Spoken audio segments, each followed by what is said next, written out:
అందరికీ నమస్కారం. Welcome back to rainbow home cooking.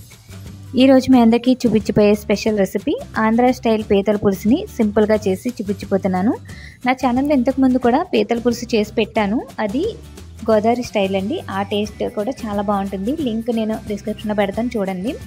ఇంక ఇప్పుడు ఆంధ్ర స్టైల్ పీతల పులుసుని ఎలా చేసుకోవాలో ఈజీగా చేసి చూపించిపోతున్నాను. ఫస్ట్ కొంచెం ఆయిల్ని వేసుకోవాలి. దీనిలో చిన్నగా తరిగిన ఆనియన్ 1 కప్పు వేసుకోవాలి. దీనిలోకి చింతపండుని నానబెట్టుకోవాలి. ఒక పెద్ద సైజ్ అంతా, అంటే ఒక టమాటో సైజ్ అంతా చింతపండుని వాటర్ వేసుకుని నానబెట్టుకుని పక్కన ఉంచుకోవాలి.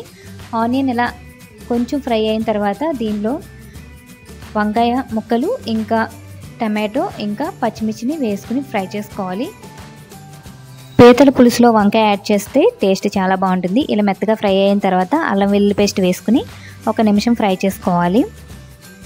ఇలా ఫ్రై చేసుకున్న తర్వాత పసుపు 1/2 టీ స్పూన్, 3 టీ స్పూన్ల వరకు కారం, ఇంకా 1 టీ స్పూన్ ధనియాల పొడి, 1/2 టీ స్పూన్ జీలకర్ర పొడి వేసుకోవాలి.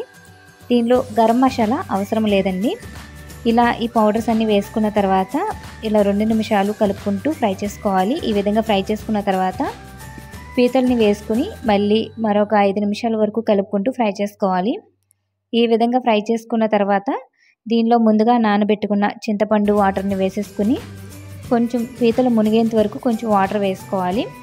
వాటర్ వేసుకున్న తర్వాత రుచికి సరిపడినంత ఉప్పు వేసుకుని పులుసు చిక్కగా అయ్యేంత వరకు బాయిల్ చేసుకోవాలి. ఈ విధంగా చిక్కగా బాయిల్ అయిన తర్వాత దీనిలో కొత్తిమీరని యాడ్ చేసుకోవాలి. పీతల పులుసు చాలా సింపుల్గా రెడీ అయిపోయింది. ఆంధ్ర స్టైల్ పీతల పులుసు చాలా ఈజీగా ఎలా చేసుకోవాలో ఈరోజు మీ అందరికీ చేసి చూపించాను కదా. టేస్ట్ కూడా చాలా బాగుంటుంది. మీరు కూడా ఒకసారి ట్రై చేసి చూడండి. Thanks for watching.